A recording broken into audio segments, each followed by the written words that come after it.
Habacuc, chapitre 2.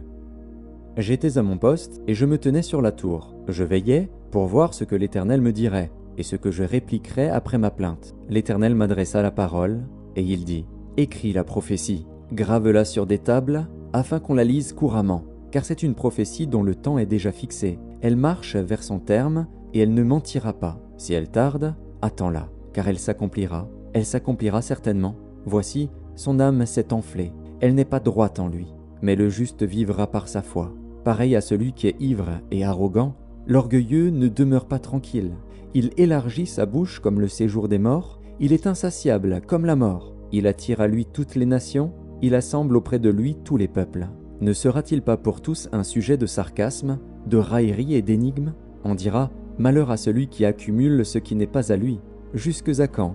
Malheur à celui qui augmente le fardeau de ses dettes. Tes créanciers ne se lèveront-ils pas soudain ? Tes oppresseurs ne se réveilleront-ils pas ?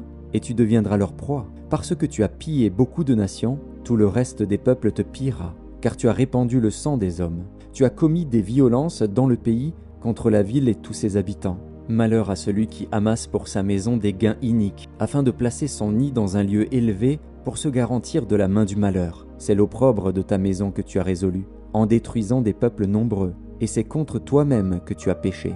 Car la pierre crie du milieu de la muraille, et le bois qui lie la charpente lui répond.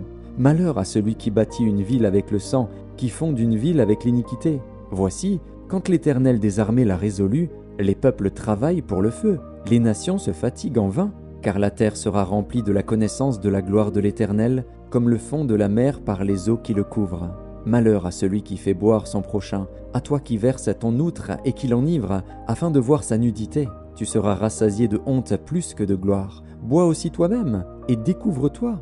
La coupe de la droite de l'Éternel se tournera vers toi, et l'ignominie souillera ta gloire. Car les violences contre le Liban retomberont sur toi, et les ravages des bêtes t'effrayeront, parce que tu as répandu le sang des hommes, et commis des violences dans le pays, contre la ville et tous ses habitants. À quoi sert une image taillée pour qu'un ouvrier la taille ? À quoi sert une image en fonte et qui enseigne le mensonge, pour que l'ouvrier qui l'a faite place en elle sa confiance, tandis qu'il fabrique des idoles muettes ? Malheur à celui qui dit au bois : lève-toi, à une pierre muette, réveille-toi. Donnera-t-elle instruction ? Voici, elle est garnie d'or et d'argent, mais il n'y a point en elle un esprit qui l'anime. L'Éternel est dans son saint temple. Que toute la terre fasse silence devant lui.